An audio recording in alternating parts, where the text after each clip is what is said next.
บายดีทุกคนยินดีต้อนรับทุกคนเข้าสู่ช่องของกิฟต์สอนน้องสารเด้อวันนี้กินมาอยู่ที่เดินสวนบุญหออีกแล้วทุกคนมื้อนี้เป็นมื้อที่3 ว่ะ 3 วันที่มื้อที่3ตอนนี้ลูกค้ายังไม่ทันมาที่ร้านทุกคนตอนนี้ยังเช้าอยู่นี่อันนี้แม่ค้าอุดหนุนตัวเองทุกคนตั้งแต่เช้าเลยบอกแยงมาแต่เช้าเลยกินข้าวอันนี้ก็คือฮานเห่าเพื่อนเมื่อคืนนี้ก็มีแขกเข้ามาอยู่ได้เมื่อคืนมีกิจกรรมมาที่กินตับปูมาโอ้เนื้อหวานหวานนี่อันนี้เป็นเครื่องไอ้รอดกับมีมินาจัดฮานได้เซานะต้องเป็นเขานะนี่แต่ว่าตอนนี้มีนายังบ่ทันมาทุกคนตอนนี้เขาจะว่าเตะบาสลูกกองอยู่ในกิจสิยางเดี๋ยวเบิ่งเขาเตะบาสลูกกองก่อนนี่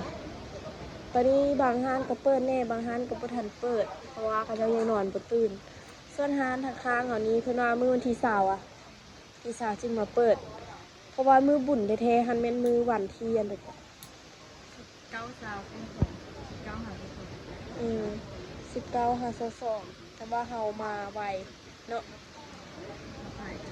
มาขายท้าเพราะว่ามีนักกีฬาพร้อมเด้เนาะบางส่วนเขาเจ้าก็มาล่ะถ้ามีนามาถ้าเฮ็ดเวียกกับมีนาได้เลยย่างเบิ่งเตะบาสนี่ทุกคนตอนนี้ก็คือไอ้อูกำลังตำบ่แม่นเด้ไอ้อูกำลังสิเฮ็ดแกงนอกกินสวยเนาะทุกคนเนาะร้านข้างๆมันเปิดเพลงมงดังนี่ทุกคนดังจนสะเทือนหูเลยอันนี้ไอ้อูกำลังที่สิเฮ็ดแกงนอกเนาะซึ่งนอกไอ้อูได้ไปซื้อมาแต่ตลาดทุกคนกิ๊กก็อยากเอาเสียงสดใดๆแต่ว่ามันก็เอาบ่ได้เพราะเนื่องจากว่ากะเจ้าเปิดเพลงยานนั้นตัดไปแล้วยานมันติดเรื่องเนาะทุกคนเนาะแล้วตอนนี้ก็คือไออูกำลังเกี่ยมเครื่องที่สิเฮ็ดแกงนอที่ไออูไปซื้อมาจากตลาดหั่นนะมันเขาเจ้าต้มมาให้แล้วเฮามีแต่แกงทุกคนก็คือไออูใส่มักบวบน้อยนำทุกคนแล้วก็อีหยังกว่ามะเขือพวงน้อยหั่นนะแต่อันนี้ก็แม่นนอที่ไออูไปซื้อมาจากตลาดทุกคนนี่ได้หลายเติบอยู่แต่ว่าเสียดายมันแก่เพราะว่าเขาเจ้าเอามาขายเน้นจำนวนลายนั้นก็คือห้านทางค้างเห่าห้านทางค้างเห่าเพิ่นกับปิ้งเป็นปิ้งไก่ทุกคนส่วนห้านเห่าละแม่นเผ็ดทุกอย่างเลยห้านเห่าห้านเพิ่นปิ้งไก่เป็นตาแซ่บแต่เพิ่นปิ้นไก่อันนี้ก็คือเครื่องเลยอู้ที่สิใส่แกงหน่อไม้เนาะทุกคนเนาะมีเห็ดหูหนูแน่แล้วก็มีมักบวบพร้อมเนาะทุกคนและอันทางหน้านี่ก็คือคกเปล่าเพราะว่ายังบ่มีคนมาเปิดคกให้เทื่อถ้าคนมาเปิดคกให้อยู่เนาะทุกคนเนาะแล้วก็นี่ก็คือไข่ลูกเนาะถ่ายยังว่าอีนายนี่และอันนี้ก็คือ น้ำยูฮานเฮาเองทุกคนมีน้ำเบปซี่แก้วดำเด้อแล้วก็มีขนมพร้อมอันนี้ไออูก็ออกมาตำเครื่องเพื่อที่สิไปเฮ็ดแกงแล้วเนาะทุกคนเนาะแกงนอกกับตำบักหุ่งต่อสวยทุกคนไปใส่กระคาดแกงนอกกับตำบักหุ่งบ่ได้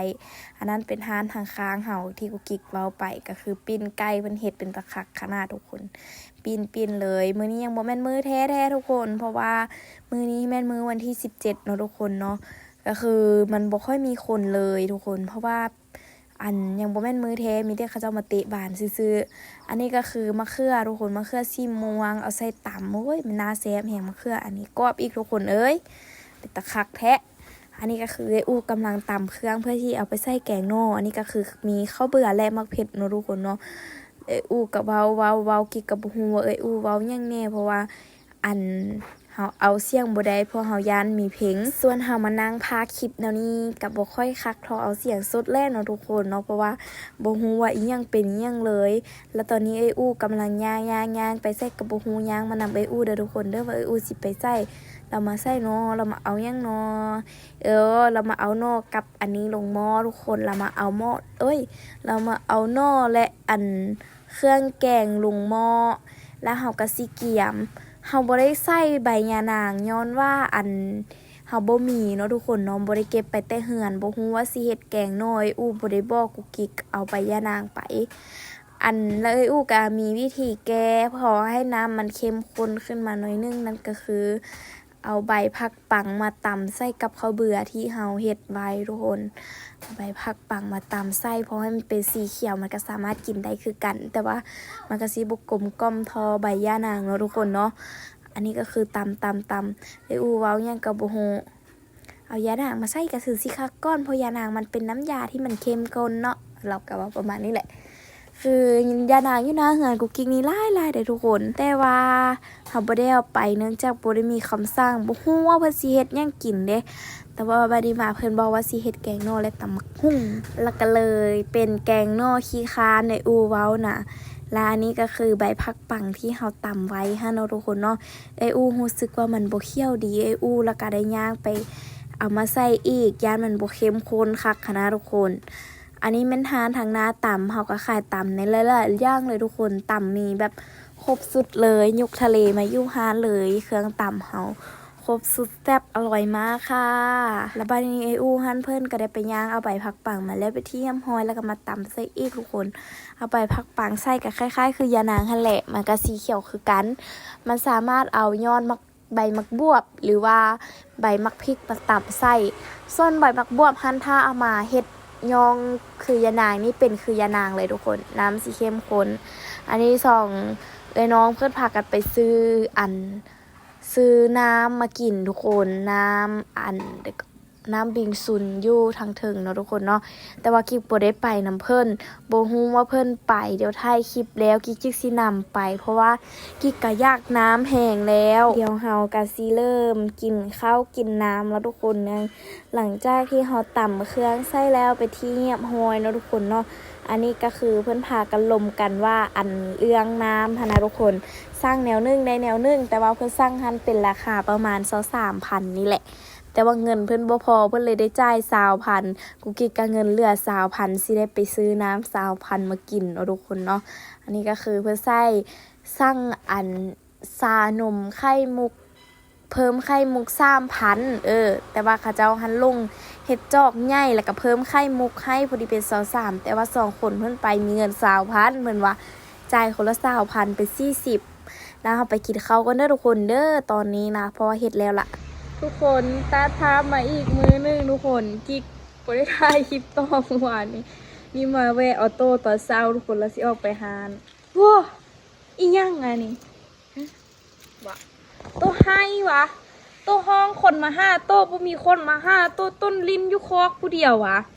แล้วมันบ่ม่วนวะแล้วให้วะแม่นวะฮะโอ้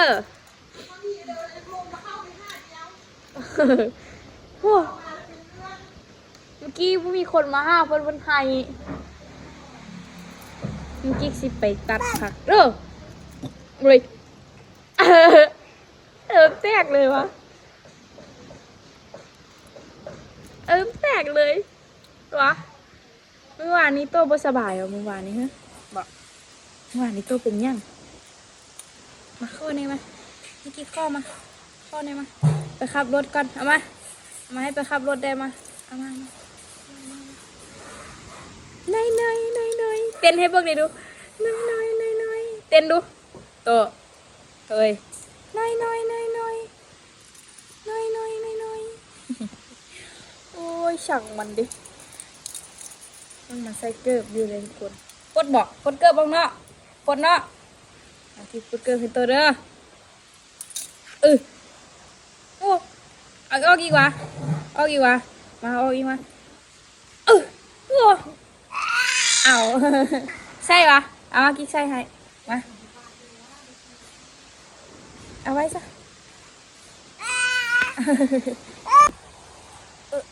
มาทุกคนชิมาตัดผักโอ้ยขันหัวโอ้ยตัดผักไปไปอันนั้น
ล้างโอเค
ผักสลัดกรอบละแต่ว่ามันกรอบละอันมันหวานพร้อมเพราะว่ามันกดน้ำตลอด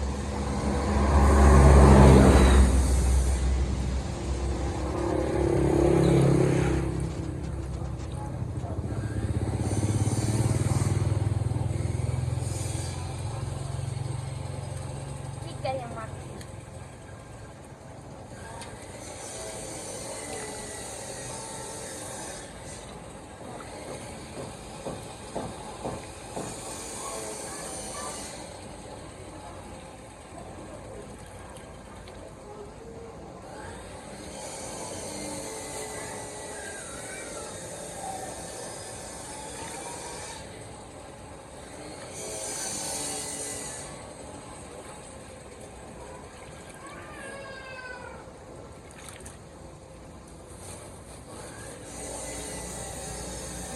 ถูกไหม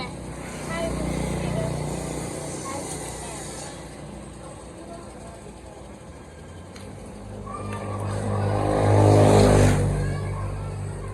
ตรงไหน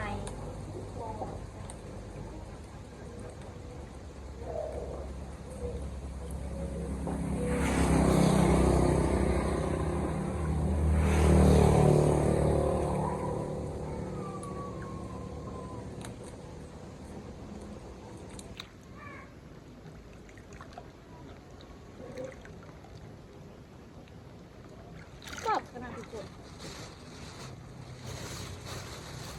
คนที่บ่มักกินผักถ้าได้กินผักอันนี้จะรู้สึกมันเลย เพราะว่ามันกรอบมาก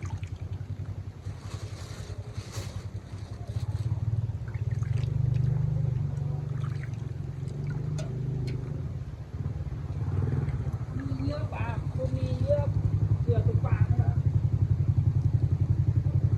เอ้ยอู้เพื่อนมาทานเนื้อปลา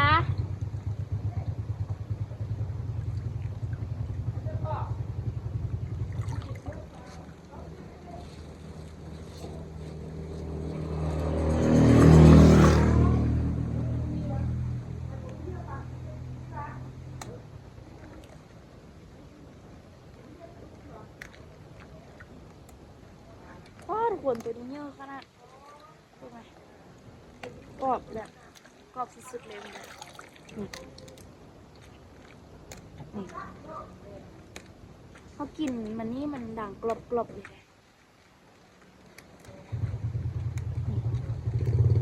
เอาย่ำมันโคตรหวานเลย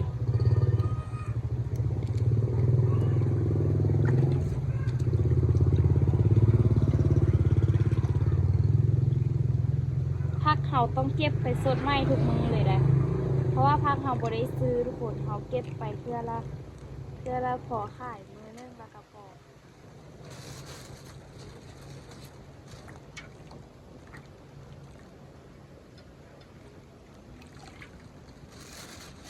เก็บไปหลายเดี๋ยวมันสิเหลือแล้วมันสิบ่กรอบ